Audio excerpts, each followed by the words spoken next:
Hey, this is Sam here at No Leaf Clover, Wilmington's #1 source for MMA news, up and coming videos, just daily chat. I want to post my videos up here. If you do like what you see, hit like and subscribe. It'd be great. Thank you for tuning in. First video today, we're going to talk about UFC 147 Fight Night in London. Definitely didn't disappoint. And it pretty much proved my point that the welterweight division is back in the UFC. It's back. It's hot right now. You had Darren Till versus Jorge Masvidal for the main event.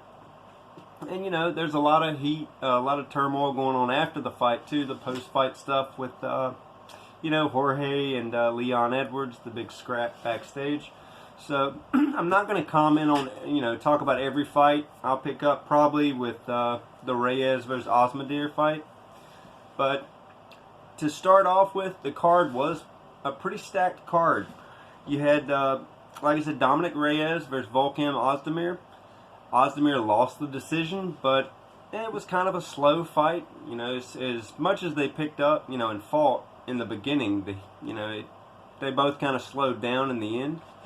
Osmadir did lose, and that dropped him down in the rankings, bumping Reyes up big time because he was ranked 11th. So he probably jumped up, I would say probably 5, 6, 7. Pretty big night. Also, Michael Bisping, the Count, middleweight legend, is announced that he's getting inducted into the Hall of Fame for the UFC. And that's pretty big, He's always a favorite of mine. I always liked the shit talk, and he never held back his words. He also he never backed down from a fight either. He fought everybody. He never dodged anybody. He's a one-time middleweight champion. Beat Luke Rockhold, which is also one of my favorite fights. I love the pre-fight hype, and Luke Rockhold's a weird guy anyway. Doesn't do a real good interview. Just kind of like cardboard. He's really bland. But Bisping knocked him out first round, and backed up what he said, and just the post-fight stuff after that was just stuff Magic's made up. It was priceless hearing him talk shit to Luke Rockhold. But Bisping also, he's won the Ultimate Fighter. He also went back to coach the Ultimate Fighter. He's fought a who's who of the greats in the UFC. In one of the few people to say they beat Anderson Silva. He knocked out Anderson Silva. He knocked out Dan Henderson the second time they fought. Chris Lieben, he's fought him. My favorite, personally, lost to Chael Sonnen, the man, the American gangster. But Bisping is getting inducted into the Hall of Fame, into the new modern era. He's the 5th fighter to go into that modern era, along with, I want to say, Ronda Rousey, Uriah Faber, who else? Forget the other. Oh, Forrest Griffin and BJ Penn. So that's pretty big, Congrats to Mike Bisping. He's, like I said, he's awesome. I hate he retired as early as he did, but with the whole detached retina, that's kind of a, probably had to at this point. As far as going back to the actual fight card, the one thing I didn't enjoy about this fight card, and I really, really, really think that the UFC probably could do a better job with their commentators. I know Joe Rogan specifically said he's not going to do any commentating on ESPN because I guess the money's not there. I'm not really sure. But these guys are so biased to just their British fighters. Like, I've got a theory on British fighters. And, like guys like Mike Bisping or in boxing, Joe Calzaghe, the Welshman. Those are the few and far betweens. But most of these British fighters end up accumulating these huge unbeaten records or knockouts or this, that, and the third, and then they come across the pond and fight real, opposition. And they just don't carry the weight. Prime example, Ricky Hatton. Ricky Hatton in boxing did huge things in Britain. I think half the country flew over here to Vegas when he fought Floyd Mayweather. And, he just didn't live up to the hype. So I think they could do a whole lot better than that. But going back to the fight card, Reyes versus Ozdemir, kind of, I don't know, it wasn't a boring fight. I was expecting a knockout. I really was, because both these guys came out swinging. And my pick was Reyes. I picked Reyes to win, but by knockout. And it ended up going the decision. But the one thing that I do want to say about after that fight, the camera showed another favorite of mine, Funky Ben Askren, was in the crowd. And, you know, that also added to the hype of this whole show. You know, as soon as Askren, you know, got his got his win over Lawler, he said, you know, he's flying to London. He had his ticket because he wanted to fight Darren Till.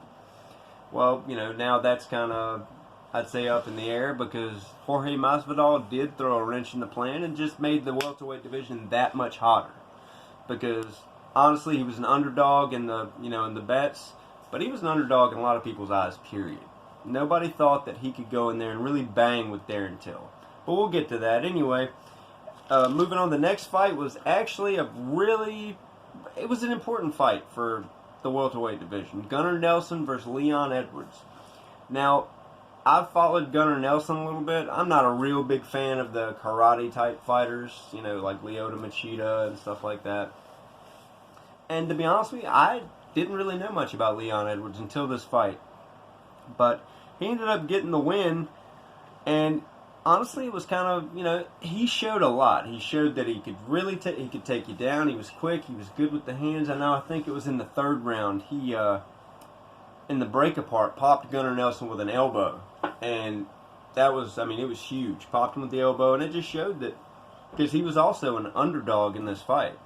You know, people in the crowd booed him, of course, because Gunnar Nelson being the Brit. But, you know, Leon Edwards is also British. But I think, who was it? He took a dump on somebody, completely shit all over one of the British guys. And this was pre-fight. And so naturally, the British are kind of rowdy. They completely dropped him. But, you know, he won that fight, outclassed him. It was a really good fight. If I want to say, hold on, I think that's 7 in a row for Edwards now, which I didn't know. I didn't really even know who he was. But, you know, good fight, and that's going to lead up to what I'm talking about in the end, because, like I said, right now, everybody in the top 10 of the welterweights is a killer, pretty much. You know, they're all in there, and it's good again. It reminds me of when the welterweight division was hot. You had GSP, Nick Diaz, BJ Penn, Matt Hughes, Matt Serra, Frank Trigg, all these guys. And, you know, there was shit talk, there was beef, which that's what sells. You know, controversy creates cash. It was a really, you know, hot time. You know, GSP, nobody really liked him as far as the other fighters because he was so superior. So it was a good fight. And that was your co-main event. And so after that fight, one thing that Edwards did say in his post-fight was he thought that they should have been the main event. Now, naturally, everybody likes their own brand. You know, everybody's going to say they should have been this, they should have been that. But really, that wouldn't have sold. If it was the main event, you know, you would have had to pretty much give tickets away. So the main event, number 3 ranked Darren Till, and this is what I really wanted to talk about, was Darren Till versus Jorge Masvidal. Now, coming into this fight, and like I said, I'm a huge Ben Askren fan. I've been a big Ben Askren fan before he was ever in the UFC. I followed his wrestling. I followed him in the Olympics.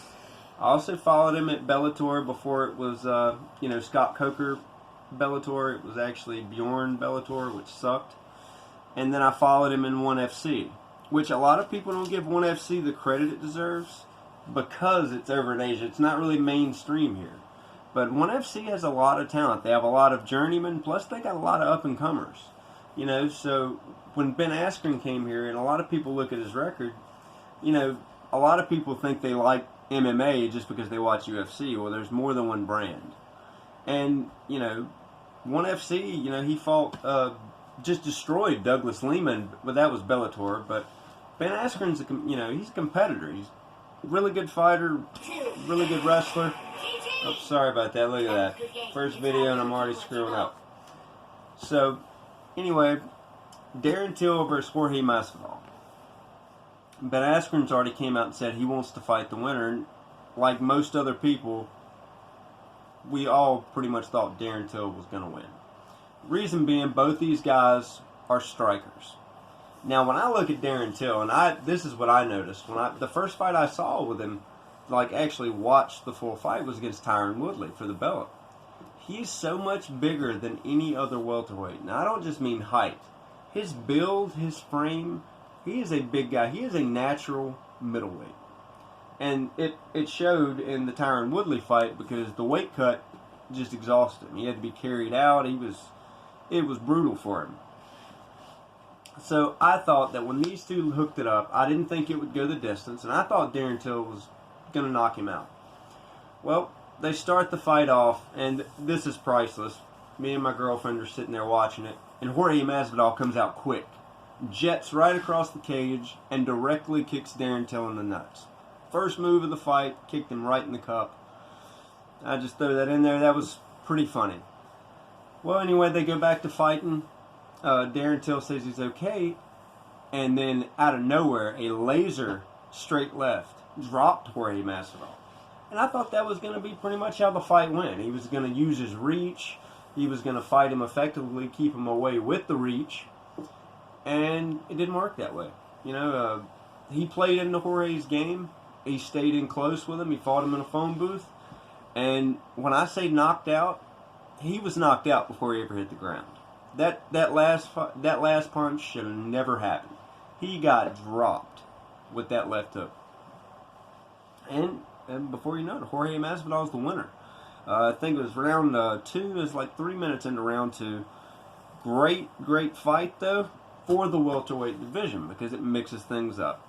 Now, Jorge Masvidal comes out in his post-fight and says, I want to fight for the belt. Well, everybody wants to fight for the belt. There are 10 other top guys ranked that want to fight for the belt, and every one of them's got a reason in their mind why they should be fighting for that belt. Well, bottom line, Jorge, you're not going to get a title fight. You lost your last 2 fights before you took a 1.5 year layoff. Now, yeah, you just beat Darren Till, and you're back in the game, and that's great. But bottom line, I see a Jorge Masvidal possibly fighting maybe he fights Leon Edwards, and I'll get to that in a minute due to the whole post-fight scenario. But where does this lead Darren Till? Where does Darren Till go now? Because this is 2 losses in a row for Darren Till. And a lot of people didn't think he would lose this fight. This was in his not his hometown, home turf, because he's from Liverpool and they were in London. But where does Darren Till go? Well, I see maybe Darren Till fights a Gunnar Nelson. Gunnar Nelson lost his fight, and I think that would be a good fight for Darren Till. Get him back in there. I'm not saying Gunnar Nelson's a tomato can or nothing like that, but I'm saying that should be a win for a Darren Till. His last 2 fights, he's fought for the belt, and then he fought Jorge. Jorge's not an easy fight. Nobody said coming into this fight that Jorge Masvidal's a tomato can. It's okay, you can cough. We're not in a studio. My girlfriend Kayla is videotaping this on my phone for me. She had to cough. Give her a break. Nobody said that Jorge Masvidal was going to be an easy fight. Nobody. So, I see maybe, Darren Till versus Gunnar Nelson would be a good fight. Or maybe, and as much as I'm a Ben Askren fan, the same applies to him, applies to Masvidal. Masvidal was out for a long time, lost 2 fights. You don't get to just jump right in. Well, I like Ben Askren, but do I think Ben Askren's next fight should be for the championship? No, he didn't deserve it. He hadn't earned that shot yet. He's only had 1 fight in the UFC. So, maybe you see Jorge Masvidal versus Ben Askren. Because now Jorge Masvidal is jumping up in rank. He's going to be in the top 5, if not close to the top 5. So, maybe Ben Askren versus Masvidal. That'd be a good fight. And, just like with the Robbie Lawler fight, any fight with a striker is a dangerous fight for Ben Askren. Because Ben Askren is not a striker. I've never really seen him, stand up and really throw blows. I've seen him throw knees here and there. And, I just don't think he's quite ready for, a championship fight yet. But neither is Jorge Masvidal. So, post-fight. After the fight, there's an interview with Jorge Masvidal backstage. And, he's talking, he wants a championship shot, and this, that, and the third, yada, yada, yada. Well, all of a sudden you're watching it, and you see his attention go, off the camera. Somebody's saying something to him. And apparently that somebody's, walking by. Well, all of a sudden you see Jorge Masvidal walk off the camera, and he's got his hands behind his back. And now the camera can't really see because the ways away and it's kind of dark. Out of nowhere, you see Jorge throw start throwing punches. Turns out, as you all know, that was Leon Edwards. Apparently he was talking shit to him when he walked by. And due to the pictures that I saw and everything, he must have popped him pretty good because he had a cut right here. So maybe we see that fight for Jorge. I wouldn't mind seeing that. I don't think that, I don't think the fans would mind that fight. I think that would be a good fight, period, because Leon Edwards really isn't a slouch on his feet. I don't think he's a harder hitter than Jorge Masvidal. Maybe he is. I don't know. I've never really watched his fights until last night. I've watched highlights here and there. But I think that could be a good fight to make for the UFC. I think if the UFC plays it smart, they've got a lot of good money fights coming up just in that welterweight division. I mean, you still got Colby Covington. A lot of people don't like him because he's a meathead jock, and he's kind of putting on this facade of being the bad guy, trying to take the Conor McGregor or the Chael Sonnen approach and be entertaining and shit on everybody, which isn't working because a lot of people just don't like somebody when Chael Sonnen would talk shit, there was still a genuine side to him, just like with Conor McGregor. He would still show his human side, like when both of them lost, completely humble.